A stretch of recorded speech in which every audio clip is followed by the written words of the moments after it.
The Ayatollah also has conventional ballistic missiles and is building more as we speak.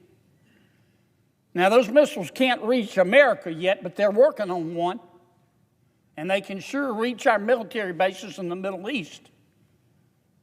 And they can sure reach Israel.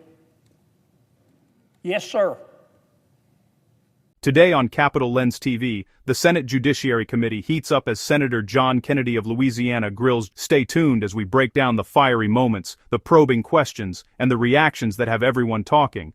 Don't miss a second of this high-stakes Have Your Say in comment section. Don't forget to like and subscribe. Iran. I'm not talking about the people of Iran. I'm talking about the political and religious leadership of the government of Iran. I'm talking about the Ayatollah and his followers. And in America, we separate government from religion. Not in Iran, thanks to the Ayatollah. The government tells you what religion to practice. The government is the religion. Now, everybody has the right to believe what they want. I'll tell you what the Ayatollah believes. He's Muslim. But his strain of Islam says that if you do not agree with his interpretation of God, then you deserve to die. You do.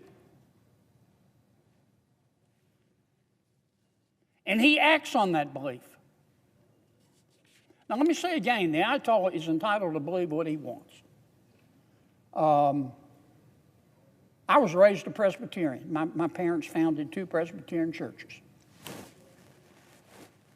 When Becky and I got married, Becky was a Methodist. I was a Presbyterian. We compromised. I became a Methodist. I'm entitled to believe what I want. But the Ayatollah not only thinks that I'm going to hell because I don't agree with his religion, he wants to kill me. He wants to kill Americans and Israelis and anybody who does not believe in his jihad and drink our blood out of a boot. And he's acted on that. I don't need to tell you, Mr. President. I don't need to tell you. And he has acted on that. And that's not acceptable. Now, a lot of the people in Iran, the good people in Iran, don't agree with the Ayatollah. If they disagree with him too loudly, he just kills them.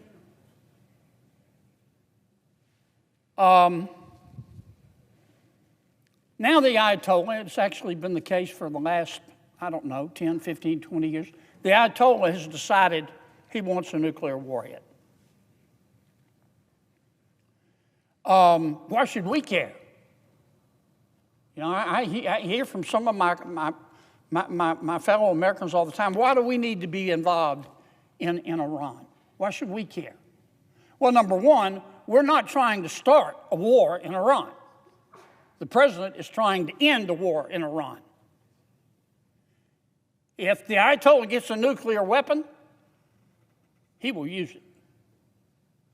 He could use it against America. He could use it against Israel. I don't know who he'll use it against, and I hope I'm wrong, but he will use it. And you know what else will happen? As soon as he gets a nuclear weapon, Saudi Arabia is going to get a nuclear weapon. And the UAE is going to get a nuclear weapon. And Japan's going to get a nuclear weapon. And South Korea, and I could go on and on and on.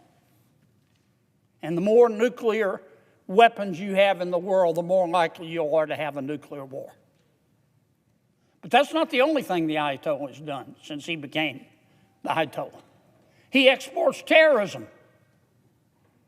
He was the person behind Hamas and Hezbollah that have killed so many people throughout the world. not just in the Middle East, but across the world, including but not limited to Americans. That's why we ought to care. The Ayatollah also has conventional ballistic missiles and is building more as we speak. Now, those missiles can't reach America yet, but they're working on one, and they can sure reach our military bases in the Middle East, and they can sure reach Israel. Yes, sir. Yes, ma'am. That's why we should care. And finally, the Ayatollah, if you disagree with him, and we've seen it happen on TV, we don't know how many people he's hung in the last 6 months. We don't know how many people he's tortured. I've seen estimates as high as 50,000. So that's what this business with Iran is all about. We're not trying to be the world's policeman. We're trying to stop the Ayatollah from being the world's policeman, who's getting a lot of support from President Xi Jinping in China and Vladimir Putin in Russia and Kim Jong-un in North Korea. So that's where we find ourselves, trying to stop this war. And to the Ayatollah, I would say, Ayatollah, you're entitled to believe what you want. You can hate me. You can believe that. I know you hate me and what I stand for. You know how I sleep at night knowing that you hate me? With the fan on. That's your right. But you can't act on that belief. Put down the nuclear weapons. Put down the nuclear enrichment. Stop exporting terrorism to Hamas and Hezbollah. End your missile program. Stop killing and torturing your people. That's all we want. And he's doing that as we speak. He's at war. We're trying to stop it.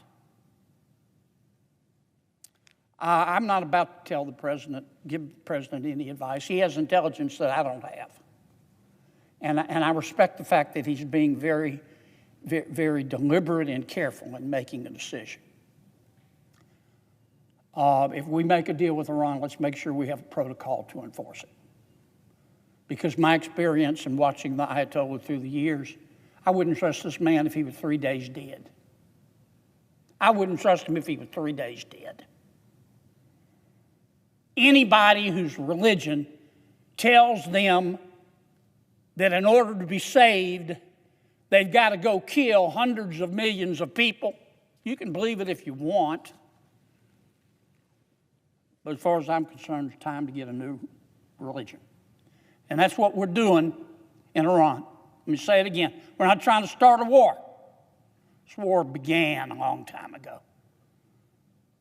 We're trying to end it.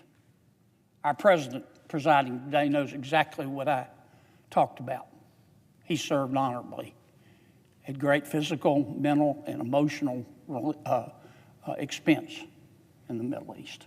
That's what we're trying to stop. Have your say in the comments section. Don't forget to like and subscribe.